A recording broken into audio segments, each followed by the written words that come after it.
Bum bum bum, literature gets a look. Legs talk about books. Hello and welcome to Legs Talk About Books, the monthly literature podcast where we talk about books. It's what we do. I'm your host, Hardleg Joe. Joining me today, CB Radio. Wait, we're talking about books today? Yeah, I'm sorry, I've surprised you. You thought I was here to talk about economy? You thought I was here to talk about planet? You told me we were going to have the talk, and I was just very concerned. Oh, okay. No, not quite. Instead, we're here today to talk about New Spring, the novel by Robert Jordan. Which I bring up because, the book I have, it literally says New Spring, the novel, as part of the title. Which is really weird, because this is another book in the Wheel of Time series. This is actually the prequel, and a lot of people don't count it as part of the series. You don't have to read this to understand everything. Fair point. Actually, what was it? Tor Books, the company that prints this, was having a contest on Twitter where you could enter, it's like a sweepstakes, and they say you can win all 14 Wheel of Time books. So it doesn't include New Spring. Oh. So this is entirely optional, but we decided to read it. I've been reading all the Wheel of Time stuff. Brandon has not. He's mostly been listening to me talk about it. But since this one's kind of a standalone story, since it starts with the action, you decided to try it out, see if you could jump on in. And I was pleasantly surprised. I mean, this was I tried reading the first one, and it bogged me down so bad. Yeah, if you missed our first episode, Brandon famously started to read the first Wheel of Time book and could not make it through. Yeah. It really is just kind of almost oppressive feeling at first. There's just it's really slow opening, lots of really weighty descriptions. Yeah. As you would expect for like a 14 series book, the whole first half of the book is just setting stuff up. It's specifically a Wheel of Time that just won't roll. And if you haven't been watching the other episodes, by the time I got to book 4, I was just like absolutely in love with the series. It is like one of my favorite books of all time, and I'm planning to do all of them.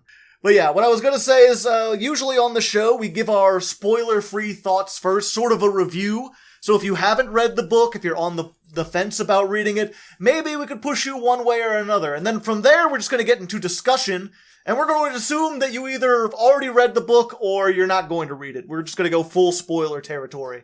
But again, before we get there, what did you think of this? It was a refreshing reprise to the world of the Wheel of Time. I, again, have been hearing you talking about it, and it's been really, really interesting, and I've been kind of wanting to, but it was just this feeling from the first book that have just thrown me off of it. And then I get into this book, and it's refreshingly different, especially since it involves characters that reading the first book already have some understanding of. It doesn't, not all of the characters. But you understand their basic premise. The story mostly follows Moiraine and Lan, who are two characters that are in the first, pretty much in all the books. I call them main characters. They're integral characters, at the very least. They're never really perspective characters? Yeah, I'm trying to think. I think there's been a couple from Moraine's perspective, but it's much more, she's almost like the Gandalf of this story. Yeah. She's the wise magical user who comes down and does stuff. Not in this book. Not in this book. She's very much still learning stuff. And again, it's been super interesting because Lan throughout the rest of the series is always portrayed as like stone face, no emotion. He's just like the epitome of rock hard, cold, masculine.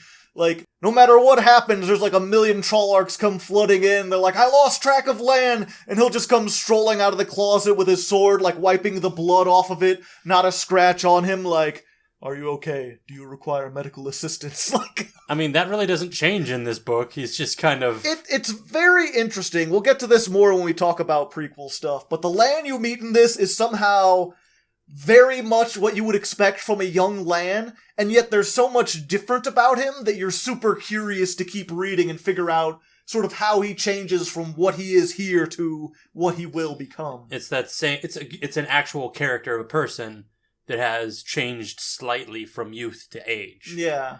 In general, Wheel of Time always does this really great thing where you're introduced to these characters, and maybe you don't understand them, or you don't like them, or they seem like they're a cliche, and then once you get their perspective, you come to really enjoy them. I think I had talked about in the other books, Matt, in the first 2 books, is just like an annoying asshole. And then when you get to see his perspective in the 3rd book, it's like, this is one of my favorite characters! I love Matt! I completely understand why he's an annoying asshole, because everyone else is crazy.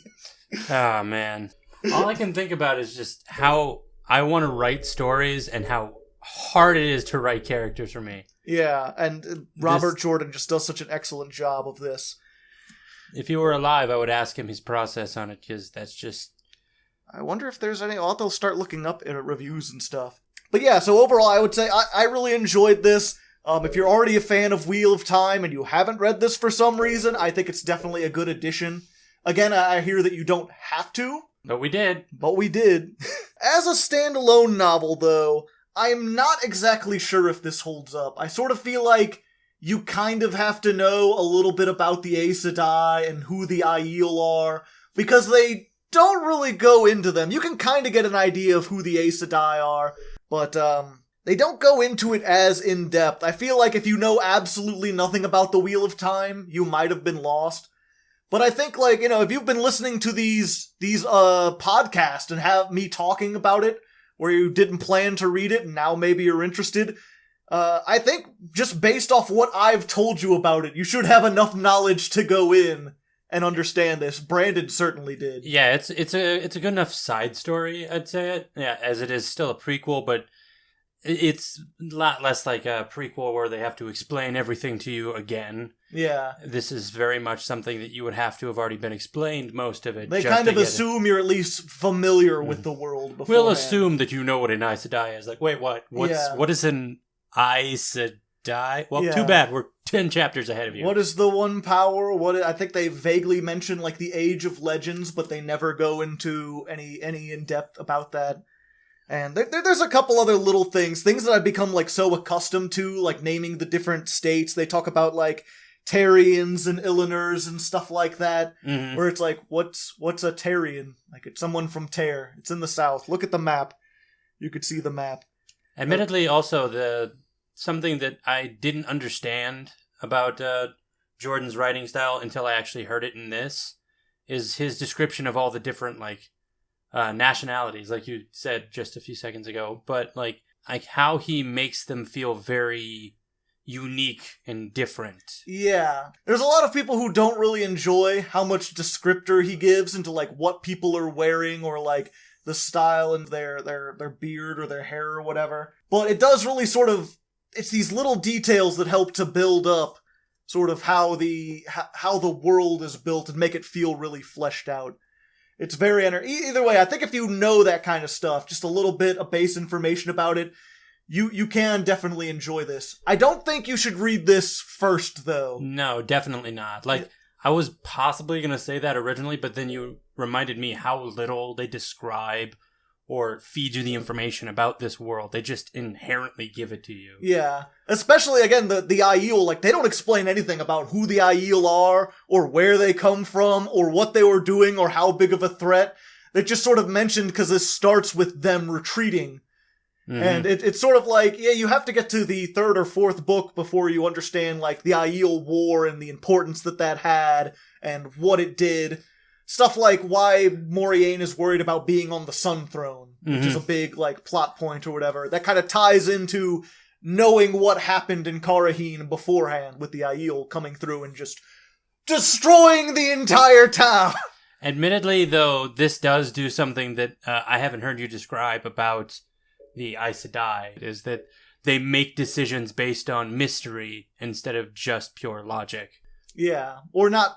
It's kind of a weird way to phrase it, but they make decisions, they specifically try to make themselves sort of seem more mysterious than they are. Mm-hmm. Even when it might not seem like the logical choice, it makes sense in the long term to sort of maintain this air about them where people aren't sure what powers they have, what they can do, because people are inherently sort of afraid of mysterious things, they're in awe of them, so they respect them, they don't try to fight against them. Mm-hmm. It's really interesting looking into the inner workings of, like, the Aes Sedai in general in this book, because you don't get a whole lot of that in the other books. Again, it's the same what I was saying with the characters. Robert Jordan does this really good job of, like, you see something from an outsider perspective and you think you understand it, and then when you actually go inside that person's head, it's much more complex than you thought. They're much more reasonable. Or maybe not necessarily reasonable, but more complicated. Understandable. And it's the same thing with even the organizations. Like the Aes Sedai seem like, oh, you understand, it's this big council of grand wizards and sorceresses, and they have all these things, and then when you get into it, it's much more messy, it's much more like a real human political organization than you would ever have expected being an outsider. But yeah, I think we've gotten kind of off track. The point is, we recommend this. It is good, not as a standalone novel, but if you're interested at all in Wheel of Time, if you know like what an Aes Sedai is, if you know who Moiraine and Lan are, kind of, if you know who the Aiel are, you have enough to go into this and enjoy it. And if you do enjoy it, you know, Brandon's going to check out the 6th book. Yeah. Because I've explained the first 5 to him.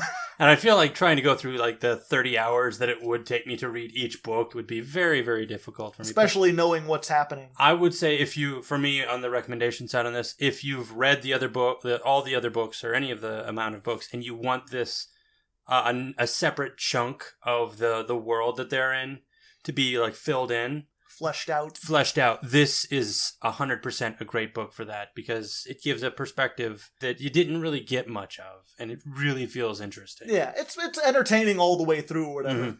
Mm-hmm. I put it above the first book. I'm not sure if it's better or worse than the second book. The second book for me was like awesome intro, amazing ending, and then a whole bunch of middle stuff where I wasn't all that invested or anything. And this is just sort of like neat all the way through. There's never a part where I was like, holy shit, this is amazing. Except maybe one little part, but we'll get to that later. Most of it was just sort of like, oh, this is mildly interesting. And it was consistently mildly interesting. It maybe dragged a little bit when they were doing a lot of paperwork, but even that had some sort of political intrigue element to it. Not to mention the fact that in its juvenile sense, it felt very exciting. Yeah. Because it was these two younger characters that you already know about, getting excited about something that you already know a lot about. Yeah. So you're kind of like, ha ha ha. I'm really curious. We won't be able to say until later. You'll have to look at my other Wheel of Time. I plan to do one on 6 and 7 when I finish those. Maybe even 6, 7, 8. Who knows? It depends how the stories play out.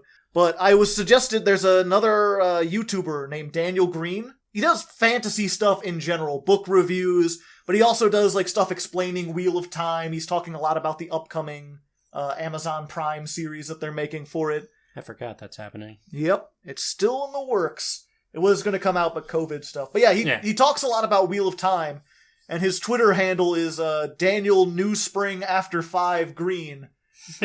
Because he highly recommends reading New Spring After 5. I'm not exactly sure why, because I haven't read. There's a lot of people who say it's better after 8. There's some people who say, like, read the first one, then read New Spring. Some people even say read them in order. Go New Spring first, and then Eye of the World. I would definitely not recommend that. Yeah, I think Eye of the World is definitely better. So I'll be very interested to see if there's a character in here or some sort of subplot that ends up going into 6. Or if something, like, maybe it would be better if I went into 6 not knowing who this person was or something. Which, I guess, speaking of that, we're going to go ahead and switch over from review into discussion. Spoilers from here on in.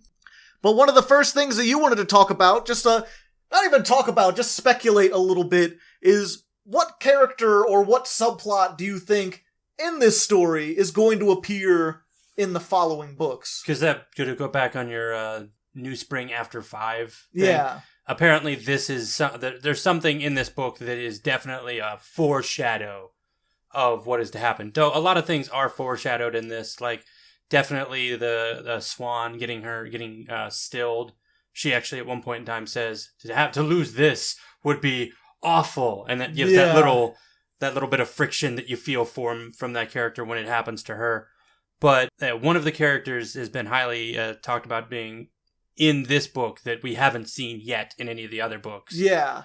And I can't remember her name. I think we both kind of agree that if anyone's going to come back, it's probably her.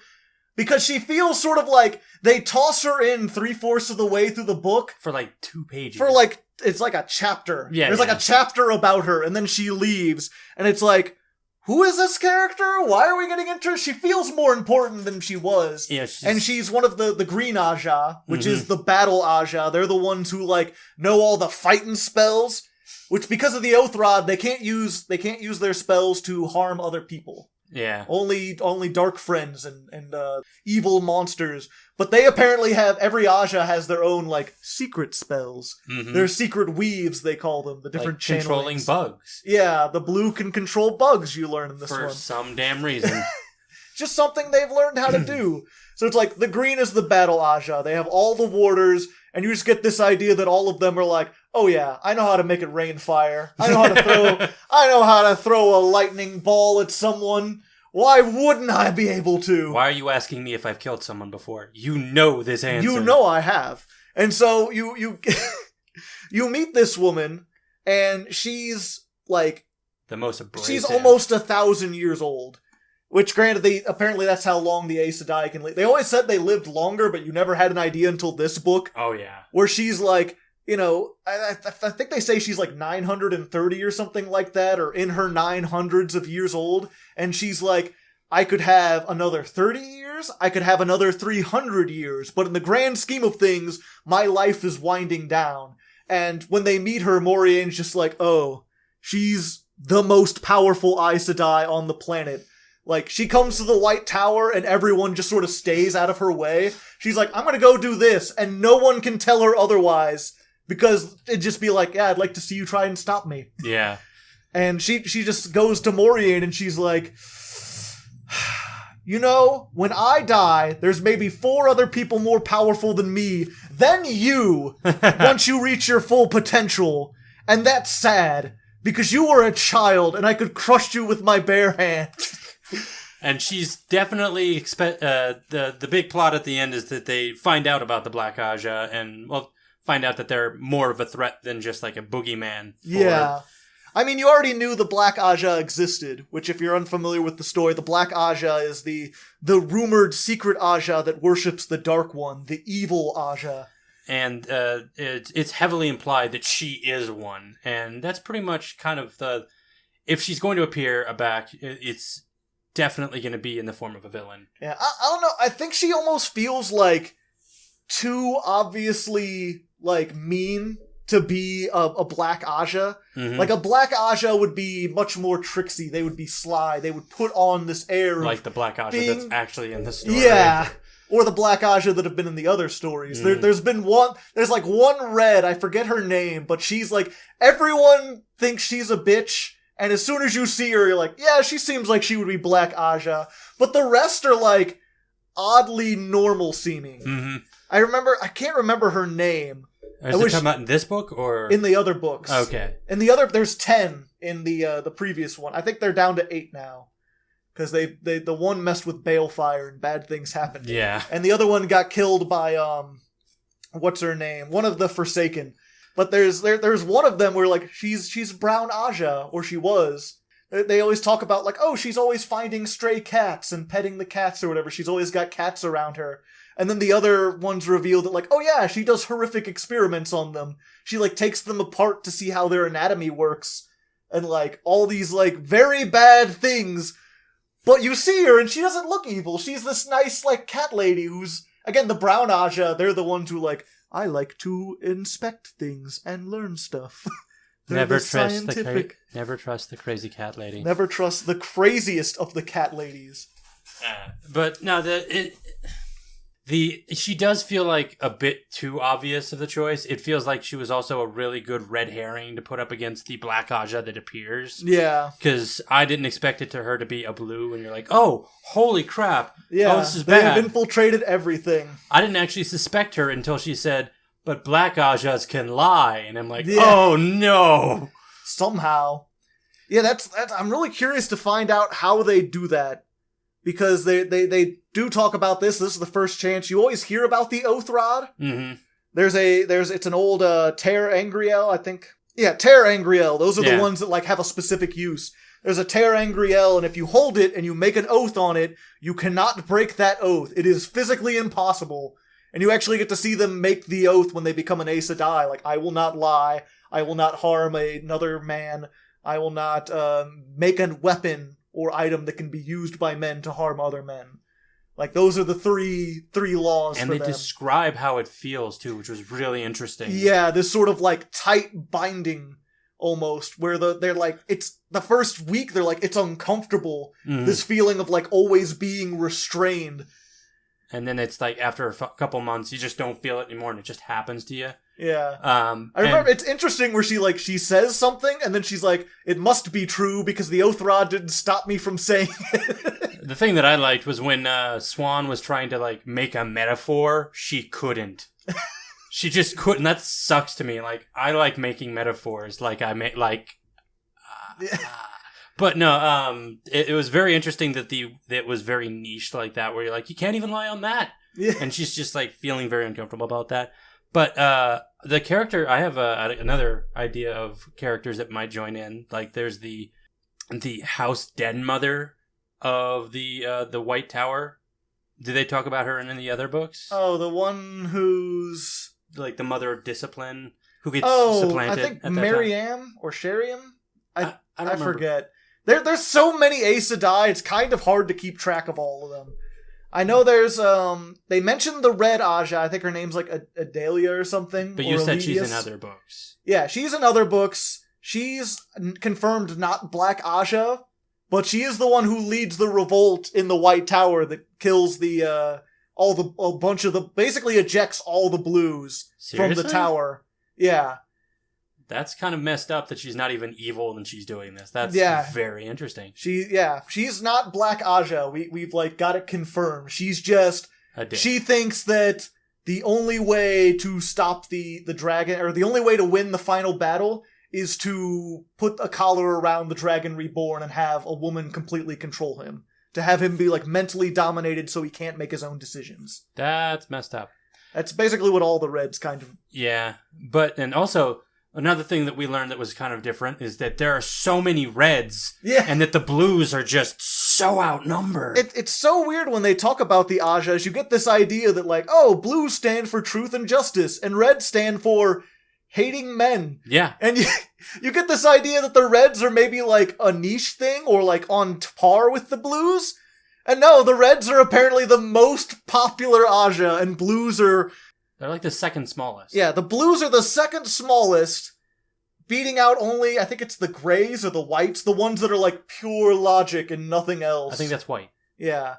I forget, because they're very similar. I think White is pure logic, and then Grey is just, like, neutrality. Mm. We're, like, the moderators. Like, we have emotions and stuff, and we feel things, but we're gonna we're gonna be devil's advocate and look at both sides and be judges and stuff like that. Tell my wife I said hello. Yeah.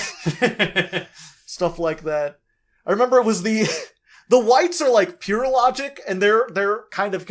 it's interesting, because I know there's at least one White who's a Black Aja, which is really weird because you would think like if they were pure logic, like why would they go in for the evil side? I feel like there's like a story there. Yeah. And there's also when a Dahlia or a lady, I never know how to pronounce their names. You'll tell me because you listen to the audiobook. And which one is this one? She's the Red who take over the tower. I don't remember her name other than that she's the Switch girl. Yeah, that's her. She literally just like, I'm going to beat you like switches for like an hour and a half while you try to channel. Yeah, just to help prepare you for the upcoming test. Yeah, but she takes over the tower, and it's like her, it's like a council, I think she has 13. And it's like 7 reds, 3 greens, a brown, and a white. And then as time goes by, they make a note of her council is becoming smaller and smaller. You go into her head for a brief moment, and it's just like, why are these people questioning me? I am the new Amerlin. What I say should be law. And then it's like, you just go to the council meeting and there's one less chair there. It's like, oh. I don't know what happened to them, but they got kicked out of the council. And everyone who's still in the council is like terrified of her, except for the White. She makes a note of like, the White just always like looks at her straight, level-headed in the eye. No, she's like, what the Aes Sedai are to normal people. Normal people are like, the Aes Sedai always look cool. You can never tell what they're thinking. Like, this White is Aes Sedai to Aes Sedai. She's like, we're here in these, like, private chambers, and I know all your secrets, and she's still, like, perfectly unreadable. I'm like, she might be a dark friend. She's got a pair of twos. Yeah, she's got something. It's possible that she put this red up here specifically to create division within the other. Who knows? Mm-hmm. Hard to say. Either way, we got completely off topic, which is just like, yeah, who we think is going to upcoming. One of the Aes Sedai, almost undoubtedly. The thing that I was going to say, the final one, because I had two of them. Lan has this relationship that you don't hear about in any of the other books. We don't hear anything about Lan in the other books except for like his basic backstory. But yeah, there's his Superman ass backstory being carried off as a baby by a dying world. And then this chick shows up at him. This woman that literally is a part of his people, but is like. I'm not sure if they ever made it clear, like, I don't think she is Malkiri, because I thought all the Malkiri, like, died off. No, from what I could tell, I thought she was a Malkiri. Like, she was... I thought she was just someone in the Outlands, like someone who lived in a neighboring thing, and is like, yeah, if I marry this guy, I could be queen of the Malkiri. I'll just adopt their ways and pretend I'm, like, one of them. For me, the way I read it was that she was a Malkiri lady who had just moved out. Yeah. And has like, oh, here's an opportunity to seize power. Yeah. And then at 30, she slept with a 15-year-old, which is... Yeah. Super creepy. We'll get to that in a moment, but I just wanted to point out, I actually... Because I needed to look up her name for this upcoming point, mm-hmm. I looked her up on the Wikipedia, or the whatever, the Wheel of Time. The Wheelopedia. Wheelopedia. If that's not its name, I'm upset. And her thing is just a blurb saying she was in a relationship with Lan. So I can confirm that she's not in any other part of the story. Oh, which it made sense that she might reappear again, but... At least the way this ended, she just seemed like she was completely distraught, and I was like, yeah, I don't think she's going to be coming back. I mean, admittedly, but it also could have just, like, spite and crap like that. But my thought was just, like, I went with the three characters that they described, and I'd never heard from you before, that seemed integral and interesting. And one of the characters I thought was going to be in there, or two of them, died. So one of them was a dark friend, one of them was stabbed in the back very unceremoniously. Yep, the other two characters that could have been recurring villains were just, like, dead. Peace to you, Bukama. You my friend. Yeah. But yeah, I guess we can go ahead and talk about that real quick. Again, Lan, just the in the other books, almost like the height of masculinity, like, never shows his emotions, always cold, trained from birth, like a king without a kingdom who is carried on the back of soldiers out of this, like, burning, destroyed civilization and is, like, waiting to retake his throne someday.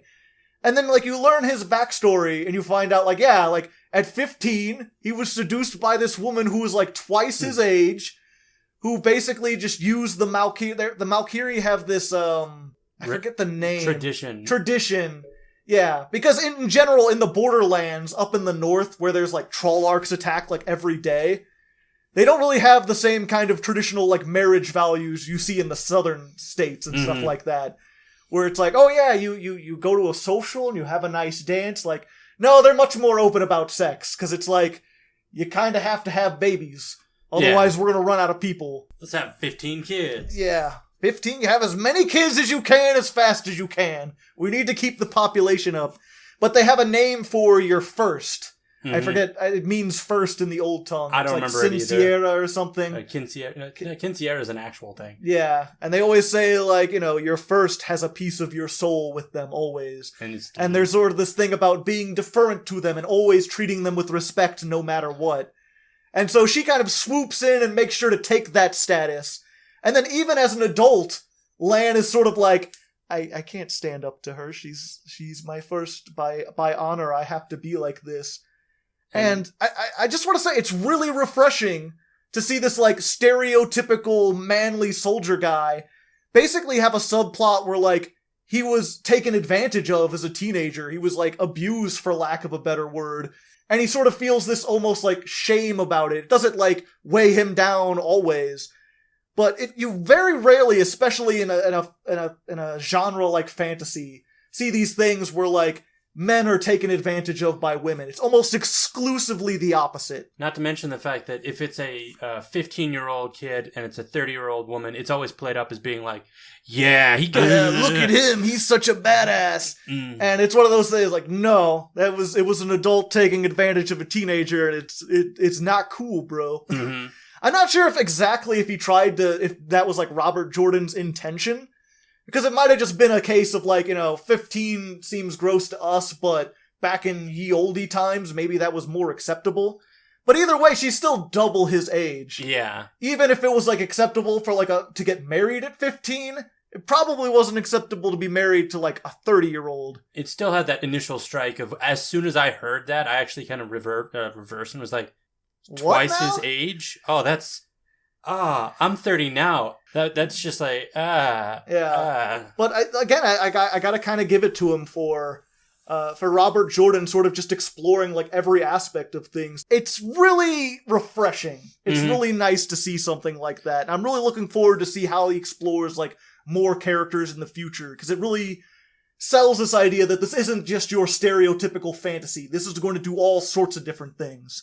Also, on similar points to that, I like how they made it very clear. I know that they had said it in other books about Lan and Moiraine's not relationship, other than is partnership but not relationship. They're very clearly not attracted to each other romantically in any way. And they actually hit a lot of beats that most kind of books would have taken as being oh, they're complete opposites, which means they're perfect for each other. Yeah, and this one is they're complete opposites, which means they don't like each other, as most complete opposites don't. But they respect the hell out of each other at some point, and they just decide to continue on as platonic partners, and that is different. That's great. It's really it's so weird when you look at a lot of modern fiction and stuff, and there's such a tendency now. You see a lot of the gay shippers where they're if two people are friends, there's this tendency to write them as oh, but could they be lovers?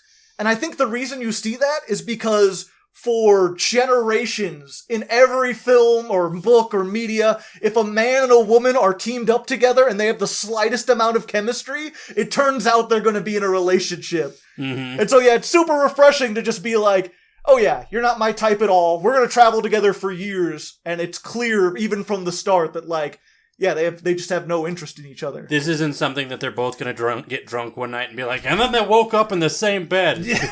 It's going to be more he's going to wake up on the floor and she's kicking him. Oh, I'm sorry, Lan. Yeah. I forgot I did that. They have a very clear, working relationship. And I really like that you could actually have something like that. I didn't even think about it really all that much, but I'm glad you kind of pointed it out. And it's not even that, Moiraine is completely, not interested in men, because I think you said, she calls a lot of men handsome. No, she goes one step above that. She goes downright pretty on some of the stable boys. He was a very pretty man. She's he's a pretty boy. Have you ever been kissed by a pretty, and that gets her kind of flushed in all these different things. But it doesn't show. I don't know where I was going with this. Yeah, but it's just the thing too. It's there might be a tendency sometimes where oh, they're friends, but that's because she's a lesbian. And it's no, she's interested in men, she's just not interested in Lan. And that's perfectly fine. They have a working relationship based on mutual respect for their talents and a common goal. And on similar things with Swan and Moiraine, you get that feeling of a friendship, kind of the other end of that, where they're also friends, but they love each other as sisters and not as, hey, why aren't they boning yet? You know what? I would not be surprised though. There's some stuff in there. I almost feel they've got a Frodo Sam kind of thing where they're maybe a little closer than I would be with my brother. Well, I mean, yeah. If someone did write stuff about them, I would be I'm not surprised. But again, they both, I don't know. I guess they could be bi. Yeah, Hard to say. I don't know. With both of them, you kind of get this idea that their job is more important than anything. Mm-hmm. Something silver pike in the net or something. Yeah. I don't know. Swan is nothing but fish references and fish puns. And you get that even more in this book. Swan is kind of my favorite character in this because she's just that best friend. And that's what I like about her. Yeah. But, okay. We've gotten a little bit off topic, which we usually tend to, but... Yeah, there's not a whole lot in this story to really break down as far as, like, themes. It's not a super complex book or anything. Well, we kind of ramble a little bit about the character beats and the plots and the stuff we like. But yeah, one thing I wanted to bring up in general, as far as if we are talking about, like, the mechanics of a book, is sort of prequels in general. Because this has the same status. In general, I almost, like, hate prequels universally. Mm-hmm. Because they tend to be a thing where, you know what the ending is, time to work our way up to it. Let's retread some ground. Yeah, and then everything just sort of has to fall into place that way. You can't... I think a good example is, like, Star Wars. Mm-hmm. When you talk about Empire Strikes Back, apparently, like, that's not a prequel, obviously, but the big twist, Luke, I did not kill your father, I am your father. Oh, what? Yeah. What? I haven't seen I don't know about that. I haven't. What is this Star Wars thing apparently you're that talking was sort of like a late addition. Mm-hmm. There was a different twist that was going to be. And the idea is, because that was a standalone story, because there was no expectations they had to meet, the filmmakers were free to change things on the fly, to figure out, like, okay, what makes sense for the story to have the most emotional impact. And when you do a prequel, you don't have that flexibility. You have to find a way to jam it into this ending regardless of how the story is shaping up. Well, it depends on how much you have to, like, how many shoes you have to fill before you can actually get to that point. Because you can still flop around with enough background information. Like, in this story, if they had introduced a third friend, and you're like, oh, okay, we haven't heard about her. She probably is going to either die or something like that. And or something's bad, yeah. And then it happens, and yeah, you do have that, but you can still play around with it that way.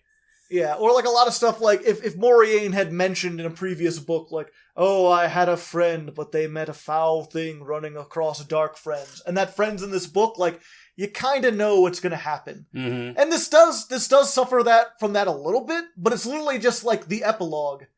The epilogue is like, and then after this, Moiraine went to Lan and was like, will you become my warder? And he was like, yeah, sure. We're going to go everywhere. But the entire story leading up to that, they could tell their story and not really have to run into that problem. As long as Moiraine and Lan are on the same side, which they were going to be from the start, they're both fighting against dark friends for various different reasons. Mm-hmm. So it's like, I felt like this had a lot of room to breathe and everything. And there's another thing that they kind of do. A lot of prequels have this habit of, like, they introduce a character, and the character's, like, nothing like what they are normally. Mm-hmm. Or, I'm trying to think of, like, a good example of this. I haven't seen Solo, but I had a feeling that Solo kind of suffered from this. Where it's like, you know who Han Solo is supposed to be. Mm-hmm. And then you meet this person, and it just sort of feels like this person didn't come up naturally. It's almost like this person was trying to be Han Solo. Yeah. Like, you meet this person trying to be the character who's going to be, and they're not as good at it, but you get the feeling that, like, why are you trying to be like this? I don't feel like you came naturally. I feel like you're purposely emulating someone who doesn't exist yet. A lot of fake it till you make it feel to it. Yeah. It's really weird. And this one had this really good idea. Again, like, when you meet Lan, you are immediately reminded of everything you've known from him before, like the stoic warrior and everything. But then, like, they tell you, oh, he's wearing this traditional Malkiri leather thing around his head. It actually has, like, a small crease, because he, like, never takes it off, or he wears it every day. Mm-hmm. And, like, a noble comes up and talks to him, and he still has this sort of, like, kingly attitude, like, you didn't get off your horse to talk to me, like, I should duel you for this insult, but I'm just going to let it go, because I'm the bigger man. Literally, most of the time. Yeah. I'm like, that's Lan? Like, you hear the story about, like, Malkiri got overran with trollarchs, and the king and queen died, but their son got carried on the back of 13 soldiers. And it's like, very few survive, but he's technically the king. King of Ashes. Yeah, someone, like, makes a note, and they're like, Lan, you're a king? And he's like, I'm not the king of anything. Mm-hmm. It's that town Malkiri doesn't exist anymore.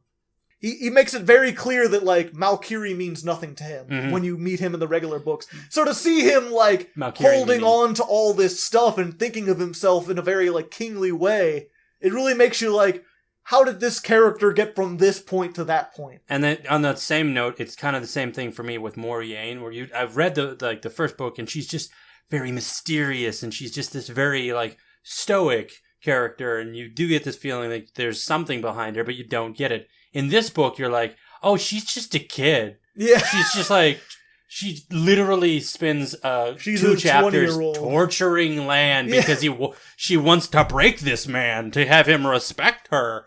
Because he won't apologize for throwing her in a lake when she snuck up on him. It's like the most backwards way of thinking. Yeah, it's just this really weird, like, but you can, with her, it's different because you could see her and you'd be like, yeah, this is the same Moiraine, just 20 years old, and kind of like, I've got this power and I'm free now, and I'm maybe going to do some things that you shouldn't do with it. Like throw water at people and make bugs bite them. I mean, yeah, and also... But with Lan, like, Lan's already, like, an adult at this point. I don't get the idea of, like, kid Lan. I get, like, adult Lan who has very different ideas about politics and, like, very different way of feeling about his heritage. It's good because it gives a very natural progression of both characters, and that's really good. And it's really interesting. I don't think there's never a part here... Oh, wait, no, it is. In the epilogue, he's, I think, burning the little leather thing. It's actually it's his hair. Oh, yeah, he's burning the hair or whatever. Mm-hmm. His first has a strip of hair of him from when he was like 15 and keeps it well oiled, which is super creepy. Yeah, it's really weird. They have weird practices and stuff. But yeah, I don't think there's never a point where he like takes off the leather thing and is like, I'm not Malkiri anymore. It's not this big dramatic thing. It's just this slow realization that like, you know, the only people who are interested in taking back Malkiri are the people who want to be queen. Are the people who want to do it for political reasons. And he knows for a fact, like, you're not going to succeed. Apparently, they mentioned briefly that, like, he tried to retake it at some point when he was younger, and it just ended up getting a lot of people killed. That tends to be the case for a lot of those famous stories. Yeah. It's really interesting, though. They don't really play that up. That's not really a huge part of his thing. It's just a big thing of, like, that's another reason for him to hate his first, because she's like, oh yes, we're going to go back and we're going to retake it, and I'm going to fly the golden crane, and you will be lord over the 1,000 lakes. And he's like, no, you're just going to get a lot of people killed, and it's going to be a bad idea. That only happens in storybooks, like one man taking on 6 people. Yeah. And again, it's like, by the end, there's no point of him just throwing it down. You just get this idea that, like, he's fallen away from it. The last connection he had to Malkiri, Bukama, is dead. And no one wants to fly the golden crane anymore. Now he's joining Moiraine. So you just get this idea that, like, yeah, over the next 20 years, he just loses more and more touch to the point where he finally gets back to the Borderlands, and they're like, Lan Maldragon, the king of Malkiri. He's like, what? No, I'm Moiraine's warder. Like, what the fuck are you? I haven't been king of Malkiri my entire life, especially the last 20 years. But yeah, speaking of the Malkiri, we did want to talk a little bit about how he makes the different worlds sort of, or not the different worlds, the different societies, the different, what's the, cultures? Nations. Cultures. The different cultures and nations. We'll do both. Thank you. You're welcome. He included me. I included Brandon. He's so smart. Yeah, Thank you. The different cultures in the Wheel of Time world. Which, speaking of which, I do want to bring this up. This is almost entirely unrelated. But the Wheel of Time, like the continent that this all takes place on, they never give it a name. It doesn't have a unified name. I was trying to say the name before, and I'm like, I don't think I ever heard it. What's it called? Yeah. In the Wheel of Time fandom, it's called Randland. Oh, God. No. And I think... I do not accept this. Yeah. I feel like there has to be a better name for it. Maybe like the Lost Continent or like the World of Time or something. I doubt that there's... it would... With how well he names things in this, I feel like it would have an actual like ethereal or intact or whatever. Earth 2, also known as Bob. That's a Titan AE reference for you Zoomers out there. Zoomers.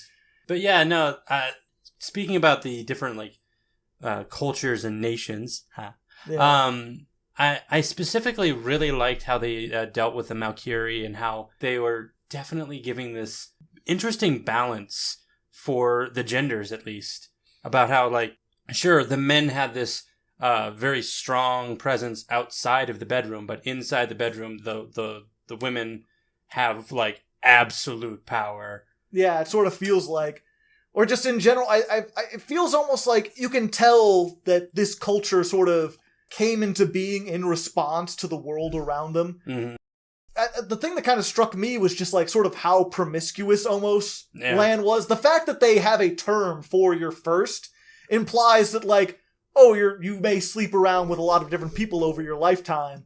And you compare that to like the Two Rivers in Edmund's Field, where Rand's talking about like, oh, I gotta decide who I give my first kiss to because that's probably the woman I'm going to marry. They're like going to the dance and everything, but that's because when you live in this peaceful society, like, yeah, you can afford to take your time, choose carefully, live in this small town, and there it's like, no, you're gonna go out to war when you're like 14, so fuck, go do whoever.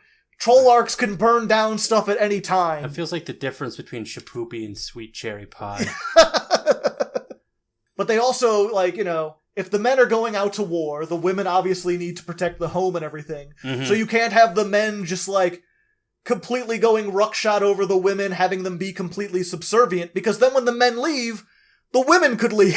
Yeah. You have to treat them with respect and kindness and do all these things. You have to have a code of honor to keep the men civil when they're in society, because otherwise the society, like, doesn't function. Yeah, because going out and killing for days on end doesn't really make you come back the most stable person every time. Yeah.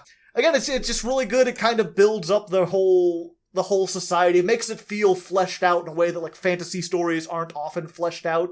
There's just different dichotomies everywhere. You get this idea, again, you go down to Ilion, and it's almost like the same thing. Ilion and Tear, because they're Ilion more, but they're like this big fishing community. Mm-hmm. And it's just like, everyone has to be able to work a boat. We got lots of boats and not enough people. I don't care if you're a woman. Get on the boat. You're going to learn to do boat stuff and heavy lifting. Oh, fish guts. Yeah. Or like, and then you go to like Karaheen, and it's kind of the, like, in Karaheen, it's the game of houses. Everyone could die at any moment. Everything's political intrigue. There, this is idea like men and women are equal. I don't know. Women are almost like better yeah. in there because they're more subtle. They can use seduction. Like, men can't quite as well. Mm-hmm. But it's this idea that, like, yeah, being strong in Karaheen is not like a good thing. Mm-hmm. It doesn't help you in any way. It just makes you a bigger target. If you're like super athletic and muscular, like the traditional manly man sticks out like a sore thumb there, where like, oh, you're gonna get killed by poison. You ain't gonna be big enough for poison to kill. Yeah. Yes. And then I always forget the name. Let me look at the map real quick. I probably remember if I see it. They mention it. Oh, Taraban. Taraban is like all the merchants and everything, and they always talk about the Taraban women have the most revealing dresses of everywhere. Because you gotta sell. They're them, yeah! Sex sells! Mm-hmm. They're the merchants. Everyone else is like, I can't believe you would go in public wearing that. And they're like, you have any idea how much stuff I sold today? People don't look at you, they look at the dress. Yeah. There's a lot of ups and downs. Very, very lived in, fleshed out. Yeah, I just love the Wheel of Time world. Mm-hmm. I like Randland. Don't do that. Randlandia. Don't do that. It's so many things. It's got so many. Ooh. I want to read the 6th book. Stop saying Randland. I'm not gonna read it anymore. But yeah, okay. Final thing though. Going back to the more technical standpoint of thing. I guess we should have brought this up when we were talking about the problems with the prequel. Mm-hmm. Because that is something that this kind of does. Because the whole initiating plot of the book, at least for Moiraine and Swan, is that they find out that basically the Dragon Reborn has been reborn. They happen to be in the Amerlin's office when one of the only people who has the foretelling is like, the final battle is coming. He breathes his first breath, and then she dies. Mm-hmm. And it's just like Moiraine, Swan, and the Amerlin's like, you didn't see shit. Because then she does that. She does because Moiraine and Swan are, I think, accepted at this point. Mm-hmm. So they're not full Aes Sedai. She doesn't give them like any sort of tasks involving with that. She doesn't tell them like, we need to go out and find the boy child. That's what they always call him, the boy child. But they're just looking for the dragon reborn. And then you get the idea that she sends out other people. And then she dies mysteriously, even though she wasn't that old. But they're like, Aes Sedai can't use the power to kill someone because of the Oath Rod. So it couldn't have been that. She must have just had a heart attack or something. Yeah, it couldn't possibly be lie. It's not like they have some way to break the Oath Rod somehow. I'm really curious to know how the Dark One can do that. Well, I mean, it's the Dark One. He's the big bad. Yeah. This is... It may still be a slightly harder magic system than you previously thought, but it's still pretty soft in certain areas. Yeah, I just wonder if there's like a thing where like the Dark One, like one of the Forsaken, just has like a reverse Oath Rod that like undoes the first one, or if it's something where like no, that he could just cut the strings.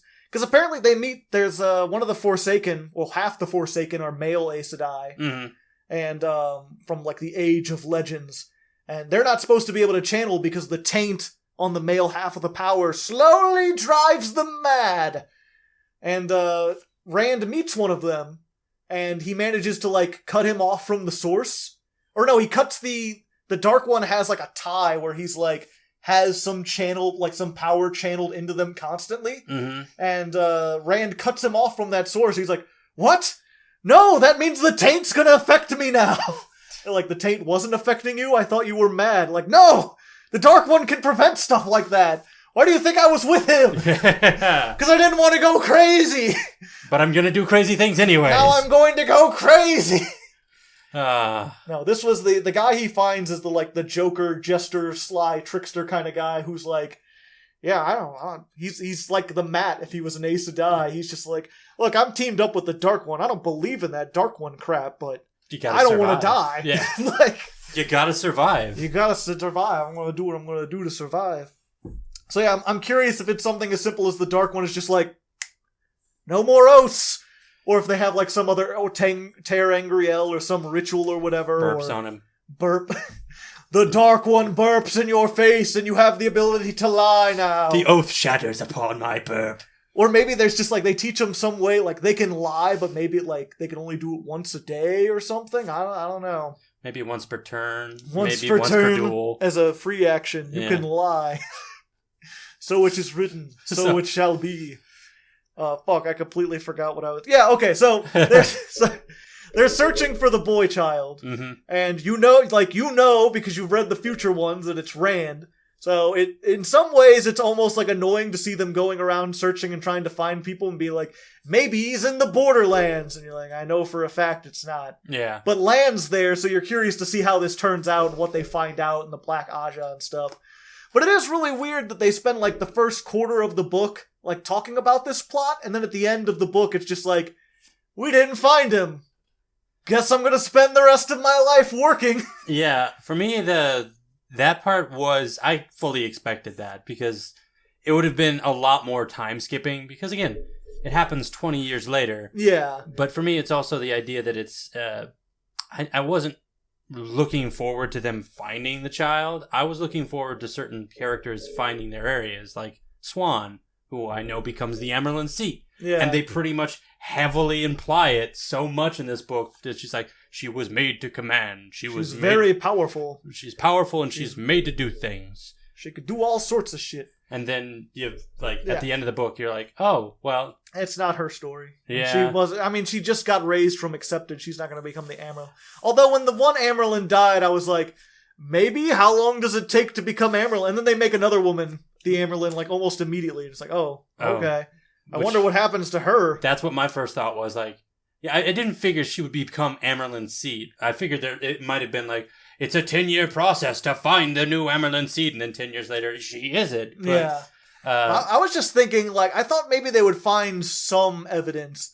Like, at some point, they would, like, on their list, they would hear about, like, Rand's mother or whatever, like, up, or someone finding a baby and not knowing about it. Mm-hmm. Like, maybe there'd be, but no, there's, like, literally no hints.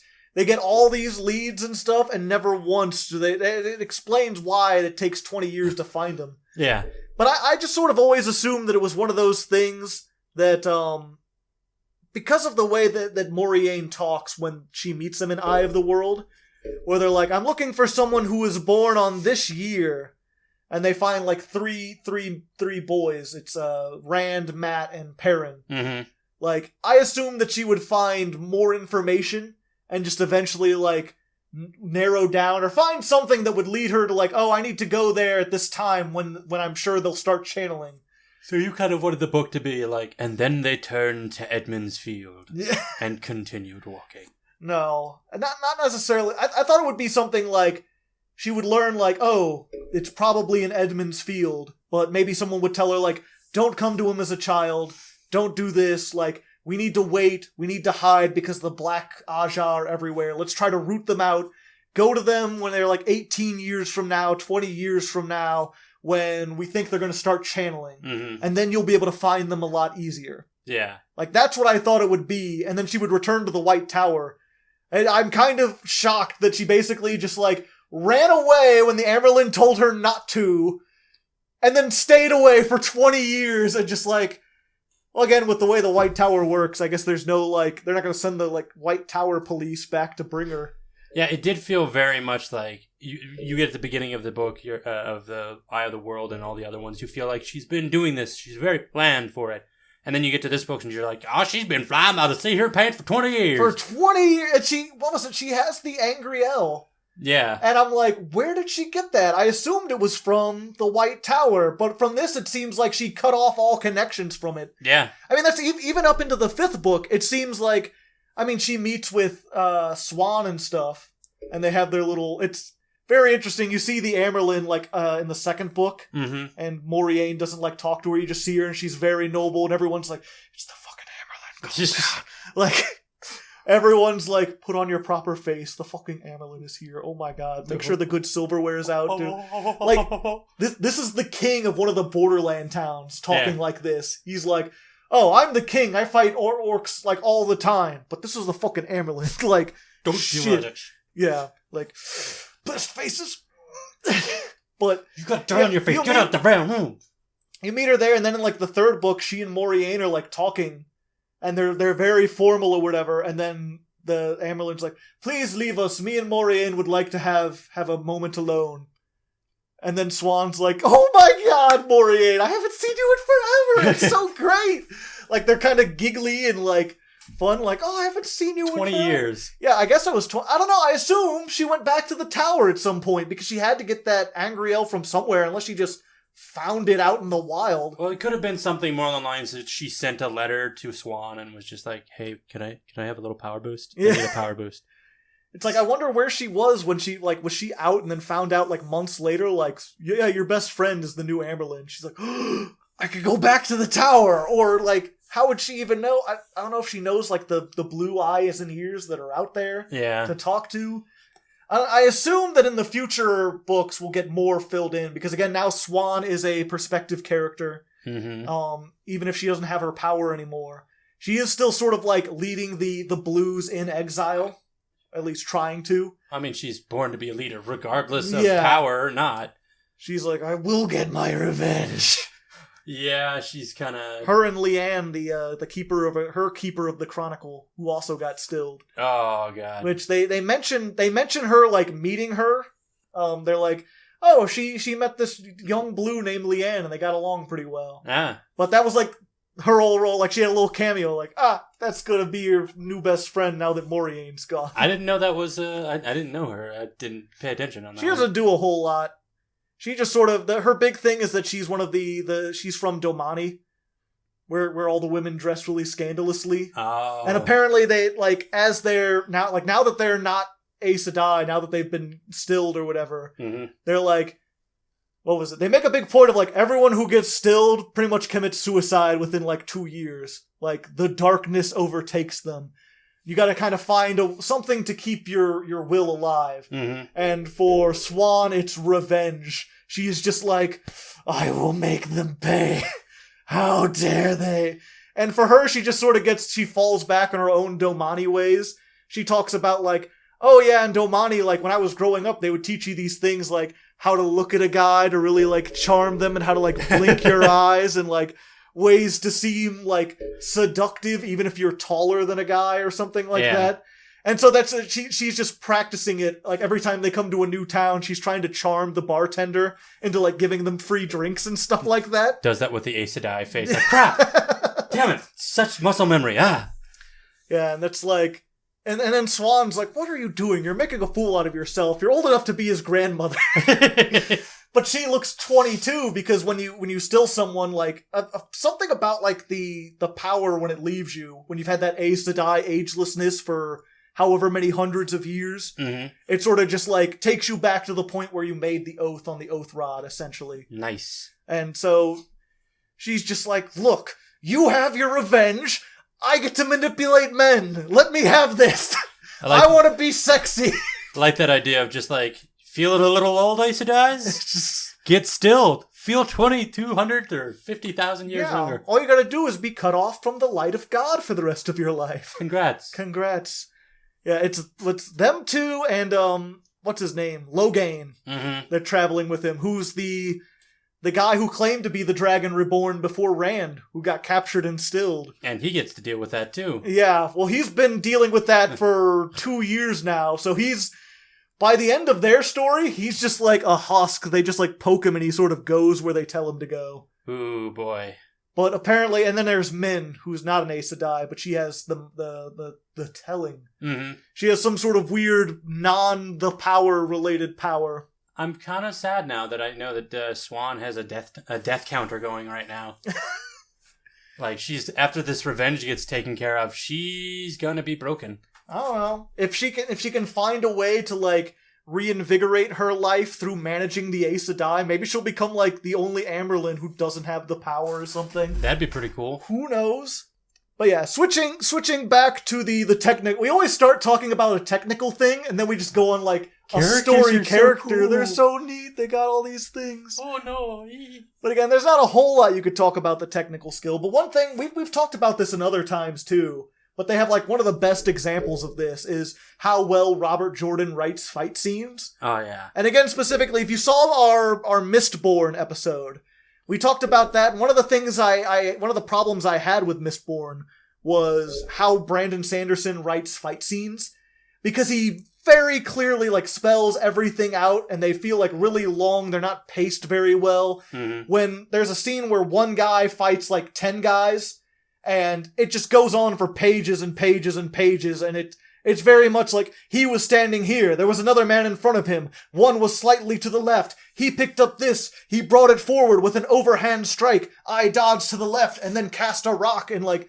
It felt like a stuntman script. It's like a play-by-play, like an animatic of what's going on.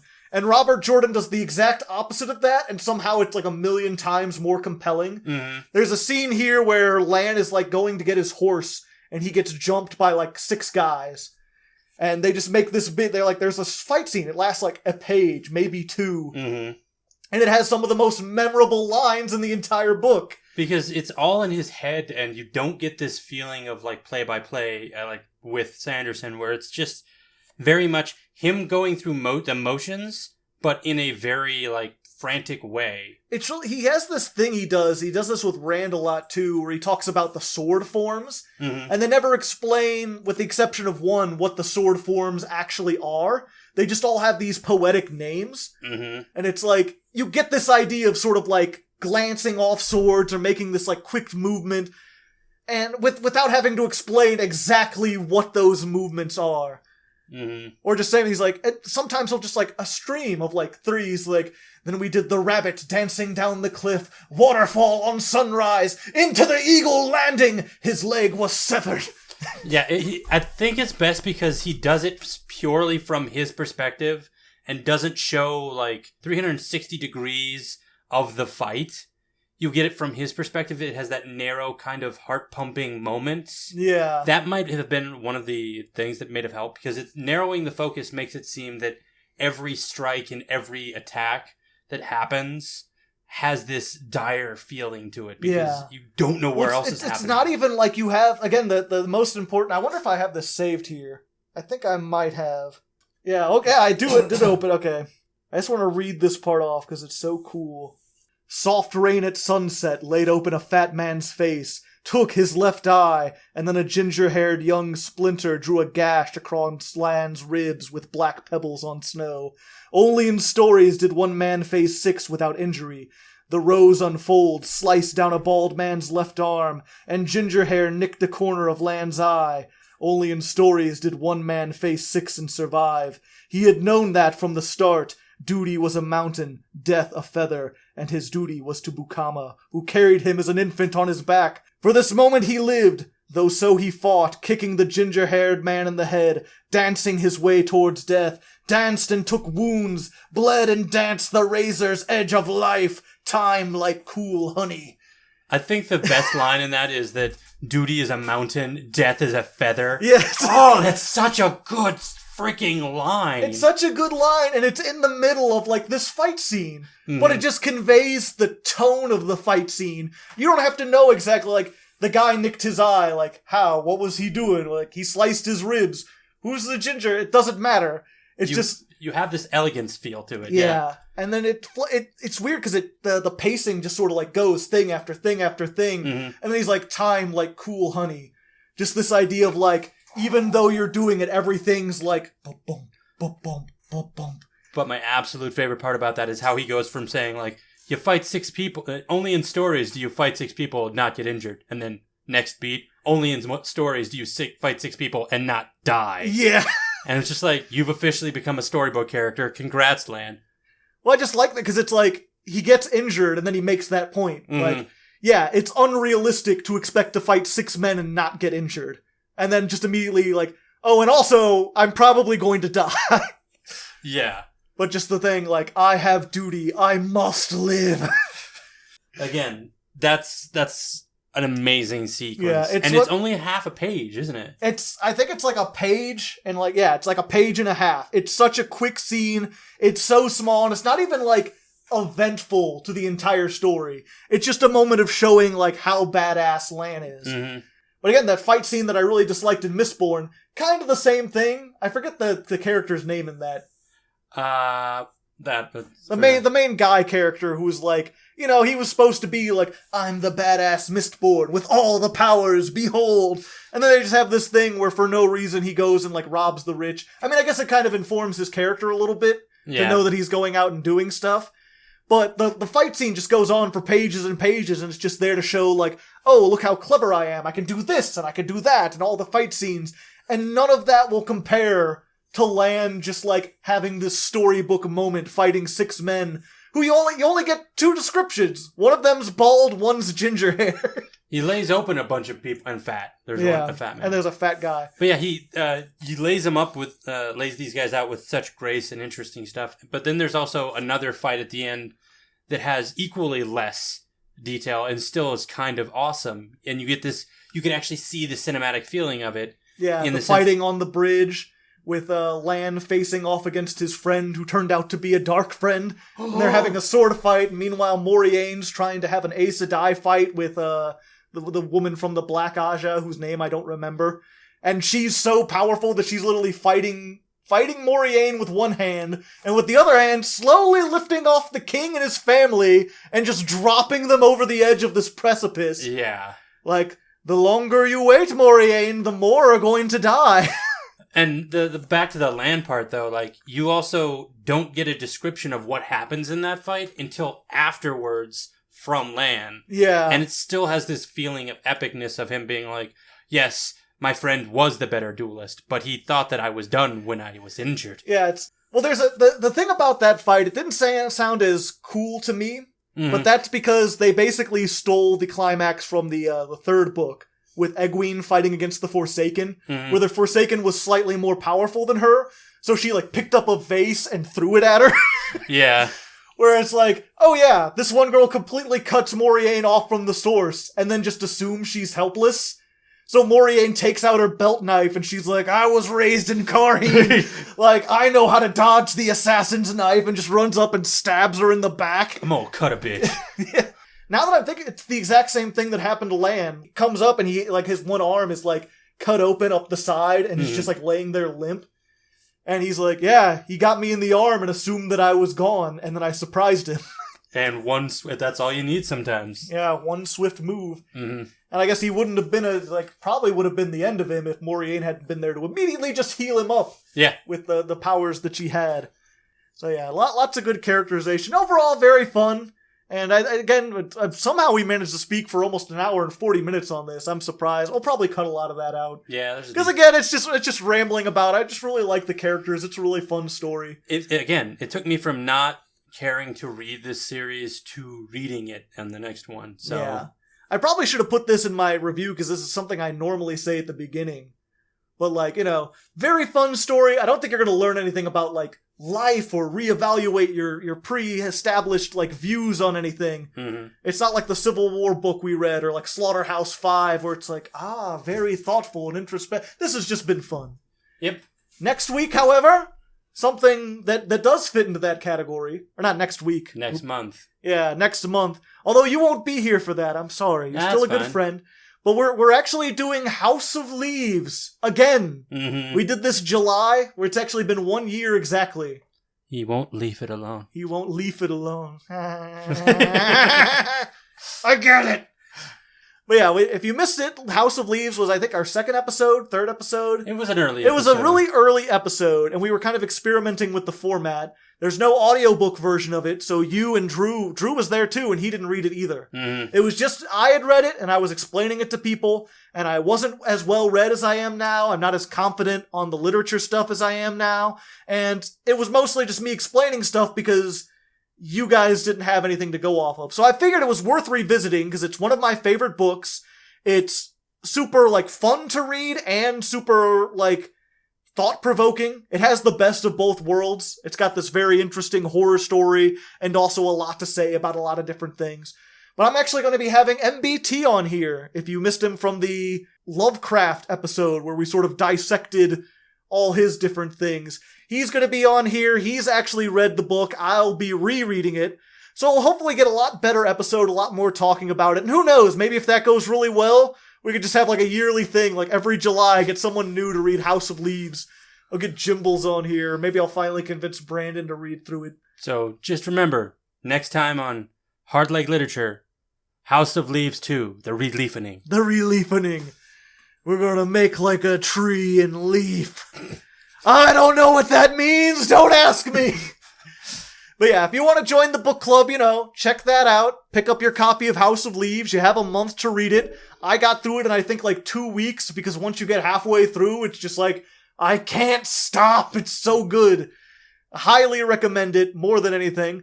And if you want to support the podcast, Hardleg Patreon, link down in the description. Mm-hmm. For $1, you can get on the Patreon Discord, and then you can get updates about the book club beforehand, know what we're going to be doing, and you could submit questions for discussion topics. We didn't have any this time. I don't think anyone read New Spring. Very few people are interested in it.